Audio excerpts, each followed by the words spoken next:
Jean, chapitre 15. Je suis le vrai cep et mon Père est le vigneron.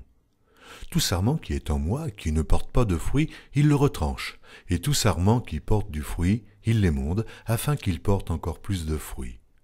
Déjà vous êtes purs, à cause de la parole que je vous ai annoncée. Demeurez en moi, et je demeurerai en vous. Comme le sarment ne peut de lui-même porter du fruit s'il ne demeure attaché au cep, ainsi vous ne le pouvez non plus, si vous ne demeurez en moi. Je suis le cep, et vous êtes les sarments. Celui qui demeure en moi, et en qui je demeure, porte beaucoup de fruits, car sans moi, vous ne pouvez rien faire. Si quelqu'un ne demeure pas en moi, il est jeté dehors, comme le sarment, et il sèche. Puis on ramasse les sarments, et on les jette au feu, et ils brûlent. Si vous demeurez en moi, et que mes paroles demeurent en vous, demandez ce que vous voudrez, et cela vous sera accordé. Si vous portez beaucoup de fruits, c'est ainsi que mon Père sera glorifié, et que vous serez mes disciples. Comme le Père m'a aimé, je vous ai aussi aimé. Demeurez dans mon amour. Si vous gardez mes commandements, vous demeurerez dans mon amour, de même que j'ai gardé les commandements de mon Père, et que je demeure dans son amour. Je vous ai dit ces choses afin que ma joie soit en vous, et que votre joie soit parfaite. Ceci est mon commandement.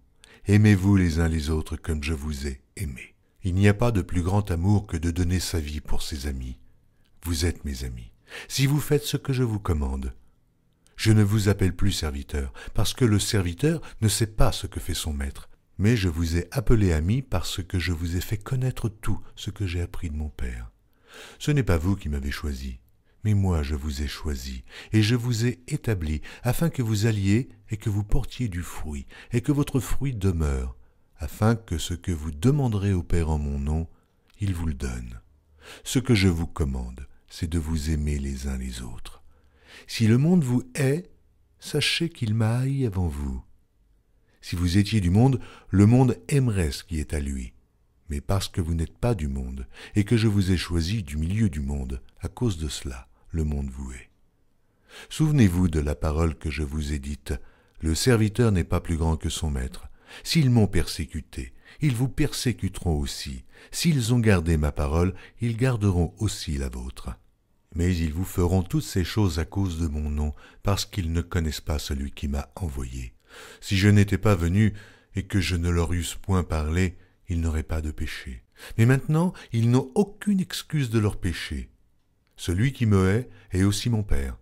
Si je n'avais pas fait, parmi eux, les œuvres que nul autre n'a faites, ils n'auraient pas de péché. Mais maintenant, ils les ont vues, et ils ont haï moi et mon Père. Mais cela est arrivé afin que s'accomplisse la parole qui est écrite dans leur loi. Ils m'ont haï sans cause. Quand sera venu le Consolateur, que je vous enverrai de la part de mon Père, l'Esprit de vérité qui vient du Père, il rendra témoignage de moi. Et vous aussi, vous rendrez témoignage parce que vous êtes avec moi dès le commencement.